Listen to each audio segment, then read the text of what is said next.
اب جب نکاح کا موقع آتا ہے تب دیکھیں قاضی صاحب سے کوئی ہوتا تو کہتا ہے مولوی صاحب تھوڑا ہلکے میں لے لینا. بھائی کیا بیچ رہا ہے ہلکے میں؟ کیا بیچ رہا ہے؟ پہلا کلمہ طیبہ تک یاد نہیں ہوتا. یہ ہمارے لیے ہنسنے کی رونے کی جگہ ہے کہ نہیں؟ بولیے. بیٹا آپ کا ہے میرا ہے. اگر وہ کلمہ نہ سیکھ سکا تو اس میں خرابی میری ہے اور آپ کی ہے کہ نہیں ہے؟ بتائیے. ہم نے اسے کیا سکھایا؟ وہ بہت کرناٹے سے انگلش بولنے لگا مگر مصطفیٰ کا لایا ہوا کلمہ نہ پڑھ سکا تو پھر مسلمان کیسا ہے؟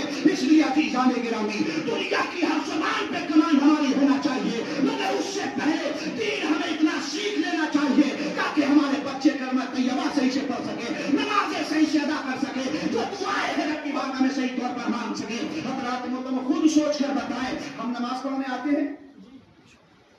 آتے ہیں نا؟ جتنے لوگ ہم یہاں موجود ہیں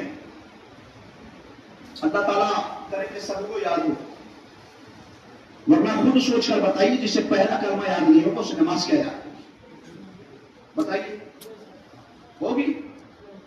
اب آپ ایسے نہیں کرو گے تب بھی میں مانوں گا تھوڑی, کیونکہ جب پہلا کلمہ ہی یاد نہیں کر سکا ہے ایک لائن کا تو وہ اتنے پیج کی نماز کیسے یاد کر لے گا؟ کیسے اسے دعائے قنوت یاد ہوگی, کیسے تحیات یاد ہوگی, کیسے سورہ اخلاص یاد ہوگی, کیسے سورہ فاتحہ یاد ہوگی, کیسے اسے ثنا یاد ہوگی, کیسے درود ابراہیم یاد ہوگا, کیسے دعائیں معصورہ یاد ہوگی. عزیزان گرامی یہ ساری چیزیں ہمارے لیے ضروری ہے کہ جب ہمارے بچے بولنے لگے تو وہ دنیا کی تعلیم کو بعد میں سیکھیں, پہلے اسے سچا مسلمان بنا دے, اسے نماز پڑھنے کا سلیقہ بتا دے, اسے نمازیں یاد کرا دے, اسے دعائیں یاد کرا دے تاکہ تیرے بیٹے کو دنیا کی کوئی چیز دین محمدی سے برگلا کر الگ نہ کر سکے. عزیزان گرامی حال یہ ہوتا ہے کہ جب ہمارے بچے دین سیکھتے نہیں ہیں اس کے بعد جا کر کے وہ کالجوں میں پہنچ جاتے ہیں اور وہاں پر جا کر معلوم ہے ان کے مائنڈ کو واش کیا جاتا ہے, انہیں بتایا جاتا ہے کہ اسلام نے آپ کو بہت زیادہ مقید کر کے رکھ دیا ہے, ہماری بچیوں کو اسلام کے خلاف بتایا جاتا ہے اور اس کے نتائج ہمارے سامنے آ رہے ہیں